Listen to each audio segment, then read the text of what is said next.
awesome. You know, you guys are awesome. We're going to kick COVID's butt. And we're going to come back and we're going to give birth to the world again, okay? We're going to give ourselves a second chance. We're all going to come back. It's going to be better than ever. Because we learned, we thought we learned. But we were lied to. We were misinformed. We got a lot of deception going on during the past 3 years. I didn't know what to believe. I didn't know what news channel to watch, right? And that's what this show is all about. You see on your program, the truth lies in the Bronx. I asked these students at the beginning of the semester to tell their stories of times that they were misinformed, times that their friends or family members were misinformed. Dramatic times, dramatic real stories. So everything that you're about to see is true. These are all true stories, okay? These are stories of my students' lives in the past 3 years, hearing this from doctors, hearing this from news organizations, hearing all these lies, trying to get at the truth. And I said, we're having this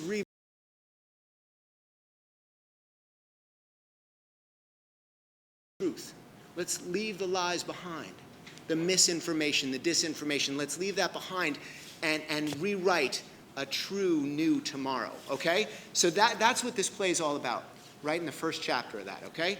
So raise your hand if you ever felt misinformed in the past couple years. Raise your hand if you've ever felt lied to past couple years. Okay, so you all feel me with this, yeah? So listen, without further ado, I want to just have you guys give a real amazing BCC round of applause for these students, because these little Shakespeares, these little August Wilsons wrote every word you're about to see. Some of their family is in the audience right now. Some of their friends whose stories the people next to you, this may be their story too.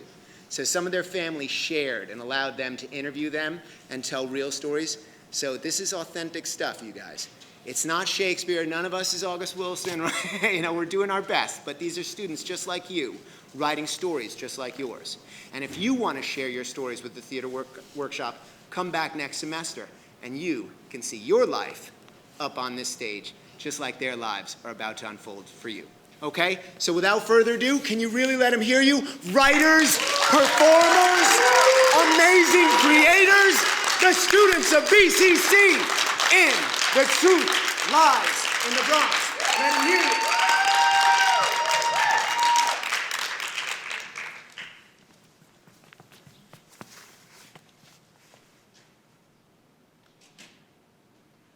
My senior year, me and my step team put on an amazing performance at my high school graduation. I'm so proud of them. Ladies and gentlemen, put your hands together for our dancers and the amazing choreographers. Thank you, everyone. Mwah. Thank you so much. Mwah. I made all of this myself. Wait, hold on. So you're telling me that you made this whole thing by yourself? Of course I did. It took me a long time. Oh, really? Then why don't you put on a show for us again, but this time without me? I'll be happy to. Let's start with you. It's Abby. Right, Abigail. Now, do the starting pose that look like an S. You mean the snake? Right, the snake pose. And so, Lisa mirrors Abby, so go where Stop! you belong. I changed Lisa's spot because she has a shoulder injury. Oh. And you would have known that if you had actually come to practice. And if you have come to practice, you would have known my name was Abby. And you would have known the name of our starting pose. Yeah. And stop. I wish this was how my story really ended, but it wasn't. The truth is, when she took credit for my work, I didn't stick up for myself like that. The truth is, I graduated that day without getting the credit I rightfully deserved, and I didn't tell anyone about it until today. Today, we're going to tell you true stories. Our stories. The truth. True stories about our family and friends. True stories about our experiences. Today we tell you the truth about the lies. We've all been lied to. We've all been misinformed. We've all heard about those crazy conspiracy theories on social media. Bigfoot has been sighted in Washington State. The COVID-19 vaccine shot is actually a microchip designed by Bill Gates just to track us and to spy on us and to listen to our conversations. Chinese workers write hidden messages in clothing tags, mailing, asking for help. Actor Tom Hanks was put to death by a military tribunal that found him guilty of pedophilia and child endangerment. Tupac is still alive. Injecting disinfectant into you kills COVID. The insurrection on January 6th was staged by Antifa and left-wing Democrats to make Republicans look bad. Putting Purell up your nose prevents COVID. Humans lived on Mars, but they were later destroyed in nuclear war. Donald Trump is secretly fighting a deep state cabal of satanic pedophiles and cannibals. Hitting yourself with powerful lights kills COVID. Come Ping Pong Pizzeria is the headquarters of a child trafficking ring led by Hillary Clinton. HIV/AIDS were created by the CIA. Michael Jackson is still alive. The moon landing was fake. Bunkers beneath LaGuardia Airport are home to lizard people, aliens, and the Illuminati. The world is flat. George Floyd's death was staged. When women have their period, they can't wash their hair. The cure for cancer was actually found, but it was kept a secret. When humans have hiccups, you put a wet with saliva in their forehead and their hiccups will go away. Adding pepper to your meals can prevent COVID-19. Prince is still alive. Global warming is a hoax. The Chinese government released the coronavirus on purpose to infect people around the world. The 2020 election was stolen from Donald Trump.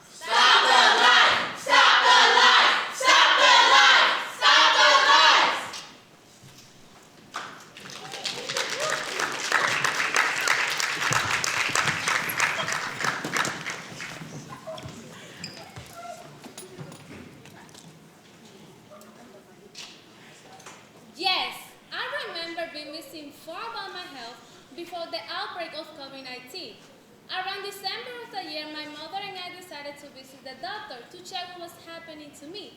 The doctor said it was just a simple flu, but I honestly didn't feel like it because of other symptoms that I had. I had all the symptoms from COVID. I had cough, fever, body aches, headaches, all that. My body went through so many changes that until these days, I still have the after effects of it. The doctor's misinformation changed my life because I didn't treat my health the right way, leading to so many changes in my health. Later, I found out I had COVID by doing a blood test to see if I had the antibody. All this stopped me from being social, going out with friends and family because COVID left me in such a bad shape. I even lost my high payment job because I was not performing the same after I got sick. I owe around $20,000 just in rent, and I had to go to court. All this because I treated COVID like a simple flu.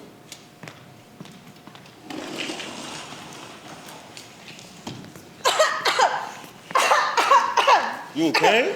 Yeah, I can't seem to shake this cough. Oh, it's kind of weird dating in a pandemic, huh? Yeah, it is, but I had a good time. Yeah, I had a good time too. I think I want to kiss you. Whoa, you wildin'. You sure you have COVID or anything like that? I thought you said you had a good Can time. you please put your mask up? Yes, I did have a good time, but we're in a pandemic and everybody's dying. That don't scare you? You're overreacting. It's like having a flu or a regular cold. I don't think it's gonna work out. You're moving up way too fast and you're coming up way too slow.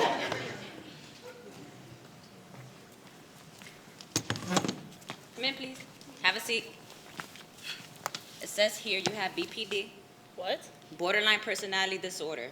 Oh, shit. During the pandemic, I had to work while everybody else is collecting unemployment. As a home attendant, A cashier. A sales associate. I collected unemployment.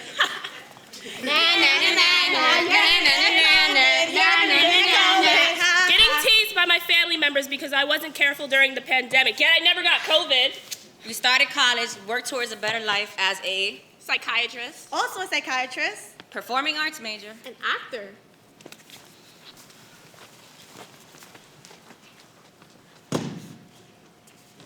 So a time I remember being misinformed was during a past relationship.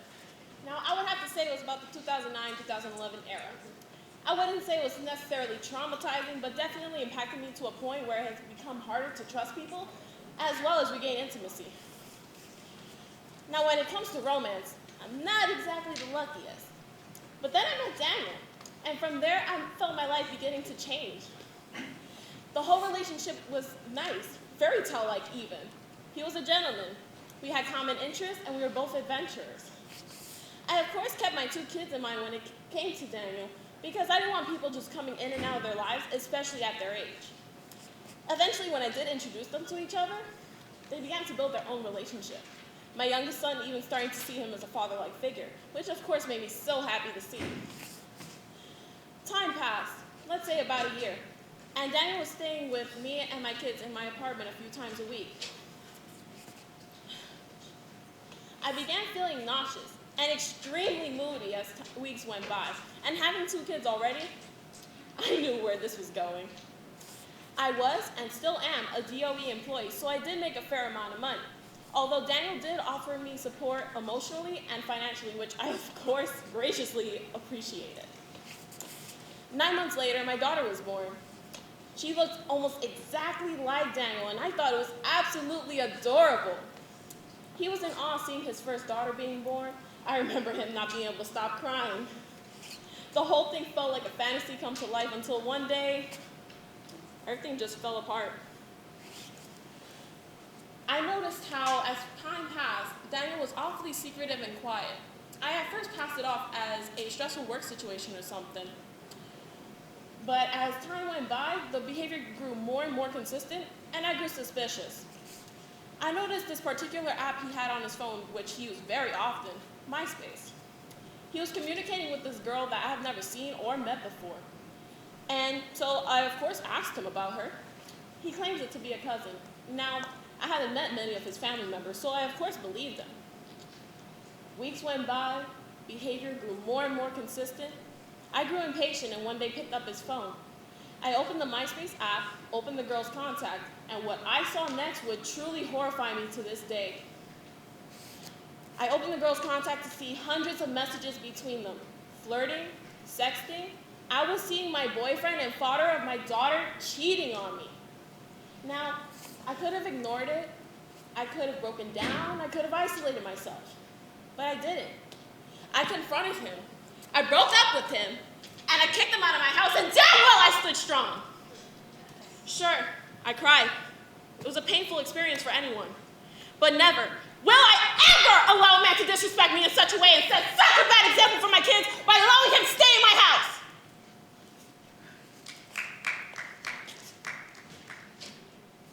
The breakup was rough, especially when he smashed all the windows to my car in front of my son's school. Having my son see that at such a young age both saddened and angered me. Now to this day, my daughter is 11 years old and visits her father whenever she wishes. My youngest son sometimes tagging along, but much more preferring to stay with me, and my oldest lives with my parents. Now to this day, I remain single, but at the end of the day, it's better to fly solo with my 3 amazing kids than to be part of that toxic partnership any longer.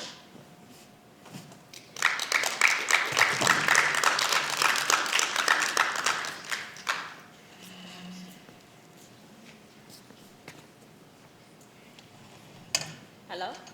Hey, babe, sorry. I was working with the coworkers earlier. Is everything okay? How you feeling? Yeah, okay. How come you couldn't shoot a text? I got so caught up with work, baby. I didn't notice. Hello? Babe, you good? What happened? Yeah, I'm fine. Okay, I was just calling to check up on you. I'm out with the guys right now. I thought you said you were too scared of a pandemic to hang out with me. And I was working. I just thought today would be different, but I see you're never gonna change. Huh? What did I do now? I was just checking on you. That's the problem. You're always just checking, never really here. What's the point? Today's our anniversary and you're just checking because you would rather chase a delusional life than deal with reality? Because you're scared of a pandemic, but always out with the guys and always working? Make it make sense. Why are you getting like this? I told you I was at work. It slipped out my mind. I'm sorry. Sorry don't bring back wasted time. I'm the one who's sorry. What?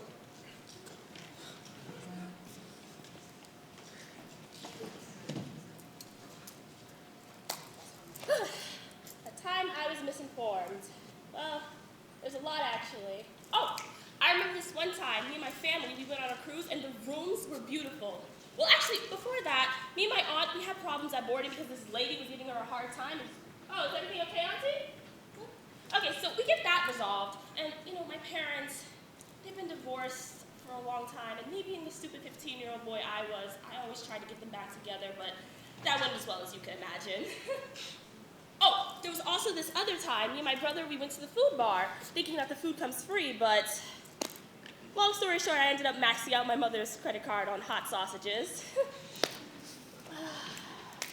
But that's not even the worst part. You see, me and my aunt are always trying to get my mom and dad back together, but it would never work. So when I entered the room after coming back from the food bar, I saw them both in the room by themselves, and I ended up telling my aunt that my mom and dad were fucking. But turns out they were actually just getting prepared to go into the pool later. But I already told my aunt. My aunt already told everybody on the cruise, like my whole family on the cruise. And, well, that didn't sit too well with my mom, my dad's girlfriend. And, well, you see, the takeaway I got from this whole thing is that you shouldn't make assumptions, you shouldn't romanticize everything, and you shouldn't max out your mom's credit card on hot sausages.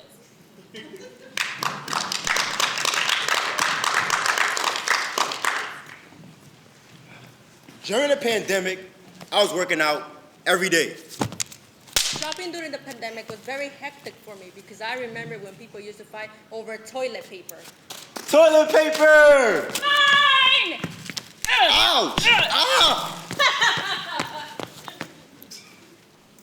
During the pandemic, my first year of college, it was tough for me to get in campus You may pass. because of my vaccination card. Out of my sight, now!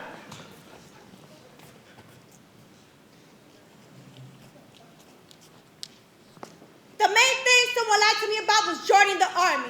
My recruiter played me. I was promised so many things. The first being my citizenship within 3 months of joining the army. So I was like, that's cake, I got this. But I wasn't like that. I was also promised top secret clearance, health care, and I was told I would always stay fit. If you were a green card holder, they treat you like you are a refugee. My recruiter played me because he said I would automatically get my citizenship, but I had to go about it like a regular civilian. So if I failed the test, it was on me. I also couldn't get my top secret clearance, and I couldn't be a warrant officer no matter how much education I had. I had to be an American citizen. The reason they provide health care is because they know they're going to drain you and take all the energy away from you, which corresponds to the fact that you have to be fit in order to perform properly. The only reason I had health care is because they physically drained me to the point of me needing knee surgery. Eventually, I got my own citizenship through my own process of hiring a lawyer and being on top of my commander. I was basically pulling strings. The only reason I'm still here is for the pay.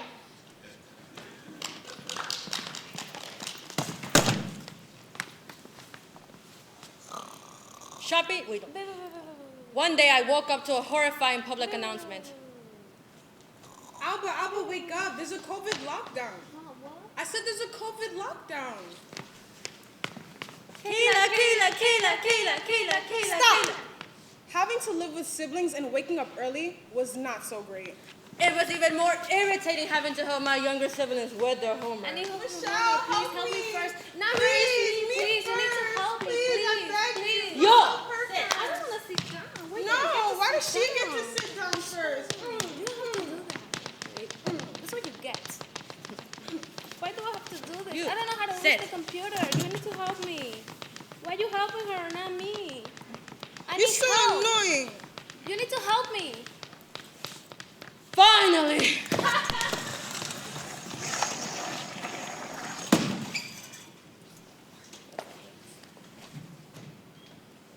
So, you remember how in 8th grade we used to have regions? Well, they told me I had passed my living environment class and my living environment regions. So in 9th grade, they told me nurse science. And with the pandemic and everything, all my regions for 9th grade were waived. But then, in 11th grade, they told me I did not have my credits for living environment and that I needed my living environment regions in order to graduate. And I obviously told them that they had informed me that I did pass it. So they checked, and apparently, I did not pass it. But then, in 10th grade, I had to take chemistry, and in 11th grade, I had to take forensic. So basically, they just kept putting me in all these classes instead of the one that I needed. After all that stuff happened, they told me that in my senior year, I would have to take a living environment class as well as region. So now, because of this, now that I'm in my senior year, I literally have to retake the class and the region for it, just because they didn't handle this properly the previous years. Not only that, but they said this was my last chance to obtain this credit, or else I would have to go to summer school, meaning I wouldn't be able to graduate on time with the rest of my peers. Ah, que la chingada!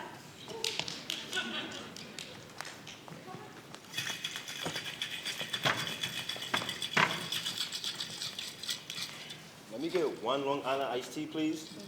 Oh, sorry, baby. Make that 2, please. Coming right up. Ah! Tell her you're cheating! Don't lie! Tell her the truth! I'm not lying. I always tell you the truth. Listen, if I were to tell you the truth, it would just hurt you. You're just so kind. You're just like a flower. Why didn't you just tell me? Because you get so emotional. I know you go crazy and make a public scene about it. Admit it. You're a hot mess.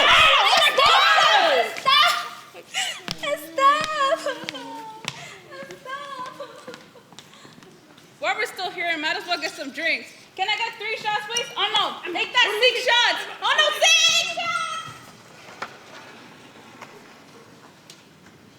So I remember I was browsing the web one day when I came across this post that said, legendary actor Denzel Washington dies in a freak snowboarding accident? That post left me stunned. I love his movies. I've been watching them for a while. I even posted RIP on my social media for him. I later found out it was just a hoax. And just when I thought things couldn't get any crazier than this, I later heard about Kobe Bryant and his daughter passing away? I didn't believe it at first. That was until it was confirmed on the news and social media platforms everywhere. I was at a loss for words. I felt sad and confused because I can't imagine something like that happening so suddenly. Being a mother myself, I wouldn't even want to imagine what Vanessa Bryant must be going through.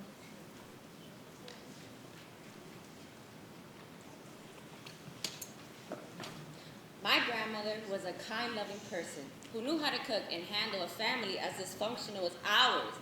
Things were seeming to be a beautiful day until I heard my grandma wasn't feeling too well anymore. She had ended up in the hospital due to lack of breath.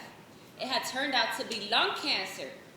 When we first learned of her lung cancer, she was all right with it and didn't seem to be too distressed. She went to chemo plenty of times for it. We were told by the doctors she had some time to live if she were to go through her sessions, and boy, was that a lie.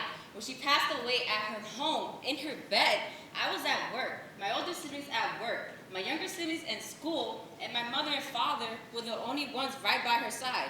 But that's okay, because that's what my grandmother wanted anyways. I had called my mother the morning my grandmother passed to find out if I was able to go over and see my grandmother. The next minute, I found myself breaking down while at work. I had immediately left work to be there for my mother who had just lost her best friend and her mother. I couldn't believe I lost my grandmother. It was all horrible, and I still grieve her death to this day. I never got the chance to see her again because of the fact I was misinformed by the doctors about how much time she had left to live.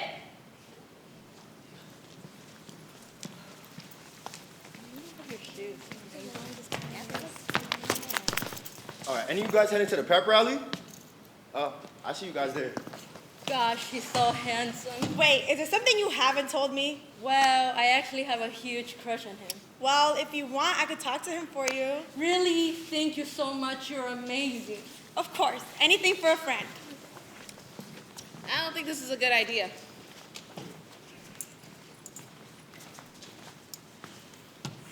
Oh, let me help you with that. Thank you. No problem. So, you shouldn't be friends with Michaela. She's such a creepy stalker. And she even shared her pants when they had a sleepover. Ew, that's disgusting. Wait, there's actually something I have to tell you. Oh, okay. What is it? So Cinnamon and Daniel are dating. No, they're not.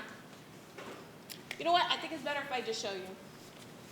Behold the traitors! Are you guys dating? Yes. Yes. Yes. I'm sorry. Worst friend ever.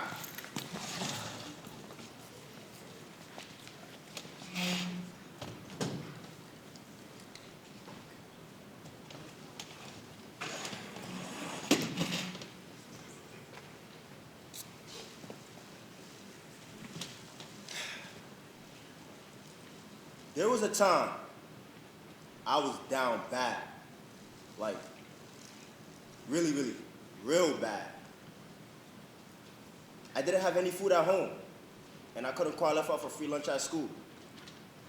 You know, I don't blame my family. My father, he tried, but being in and out of jail with felonies, no job was one of them. And he would go back to making money on how he knows how to. And back to jail he went just for helping our family. I thought fast money was the best money, but clearly it wasn't. I started to sell it, and I learned how to cook it. I mean, I knew what happened to my father, but I just thought he was stupid for getting caught. Everybody else had the latest designers and latest clothes and always had food. I was just trying to survive. Don't get me wrong. For a while, it was fun. For a while, it was doing the job. But I was never satisfied because I knew I could make so much more. It was so different. I lost myself. But at the time, I thought I was learning something life-changing. Eventually, I ended up getting caught, and I was faced 12 years in prison. That's 12 years I missed going to school, lost seeing my siblings' accomplishments, and back to the same cycle my father was in. I was just trying to survive.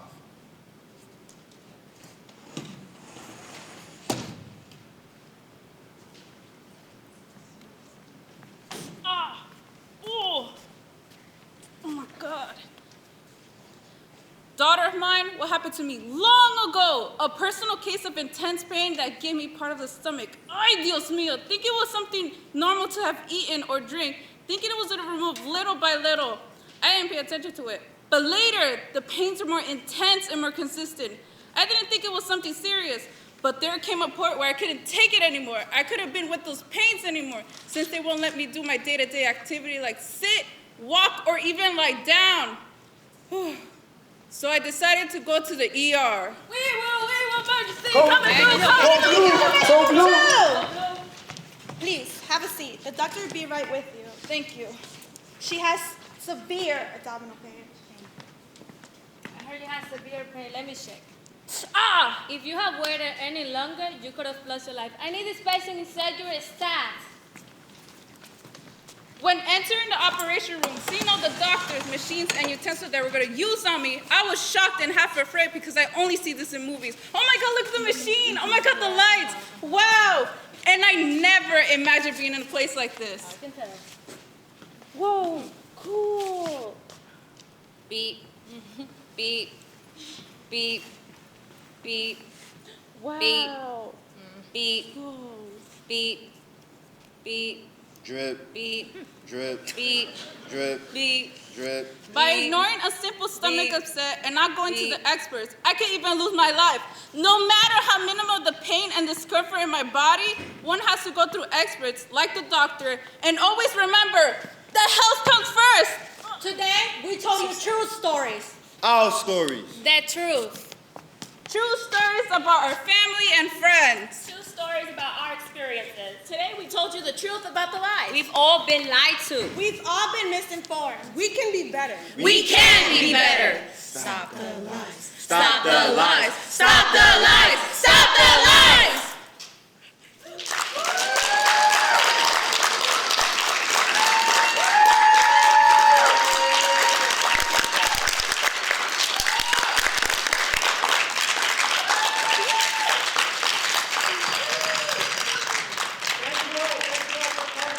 If you came for extra credit, please feel free to get your program stamped on the table right outside. But I just want to say thank you